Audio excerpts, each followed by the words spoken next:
Bonjour, bienvenue sur Match Facile. Aujourd'hui, le mélange chinois. Donc, je prends un jeu standard et je vous fais sélectionner une carte. Vu que vous n'êtes pas présent avec moi, une personne choisira une carte pour vous. Donc ensuite, vous allez reposer la carte sur le dessus du paquet, comme ceci. Parfait. Ensuite, je vais effectuer des mélanges européens, c'est-à-dire que je coupe le jeu et de façon aléatoire.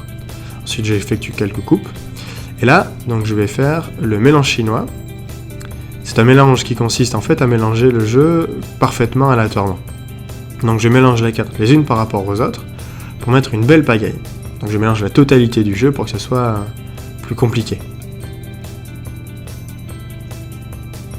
Jusqu'à ce que le jeu soit complètement méconnaissable. Ensuite, donc je vais vous faire voir que le jeu est parfaitement mélangé. Donc on a des dos et des faces.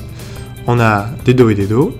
On a des faces et des dos. Le jeu est complètement mélangé. Donc là, voilà, je vous refais voir que le jeu est complètement mélangé. Ensuite, ce qu'il y a de bien et pratique avec le mélange chinois, c'est que si on claque des doigts, le jeu se réorganise, tout se remet dans l'ordre, sauf qu'il y a une carte face visible, c'est la vôtre.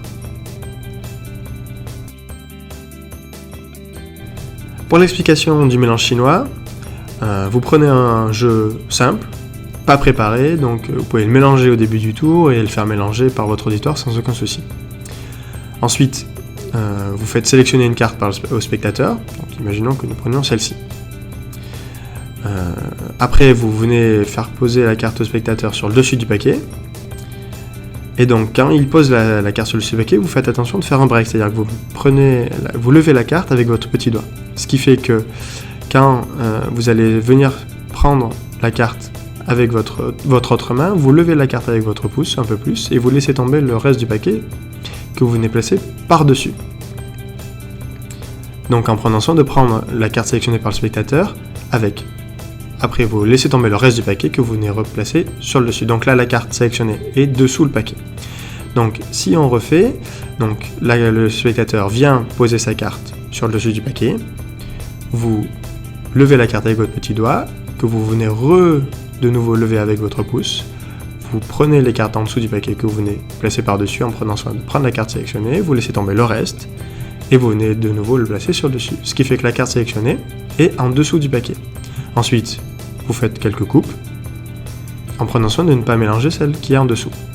Ensuite, donc, on effectue le mélange chinois, qui s'effectue donc en mélangeant les cartes les unes par rapport aux autres, et en faisant pivoter le paquet. Jusqu'à ce que, lorsque vous ayez vos 4 doigts sur le dessus, vous poussiez les dernières cartes en dessous.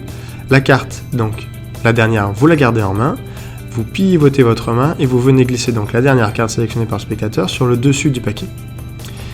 Ce qui fait que du coup nous avons le 6 de pique au-dessus, les cartes face visible et les cartes face cachée. Donc là, le jeu n'est pas vraiment mélangé, mais vous allez le faire croire au spectateur. Donc là, on peut voir que le jeu est parfaitement mélangé. Le jeu normalement est légèrement arqué, ce qui fait que ça va vous permettre de tomber plus facilement sur les deux dos du jeu.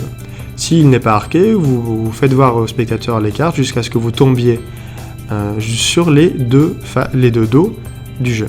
Donc quand vous tombez sur cette partie du jeu, vous levez le jeu et au moment de le reposer, vous pivotez pour le faire retomber à l'inverse. Ce qui fait que du coup, la carte qui est en haut du jeu, qui a été sélectionnée par le spectateur, va, au moment où vous pivotez, se retrouver au milieu du jeu.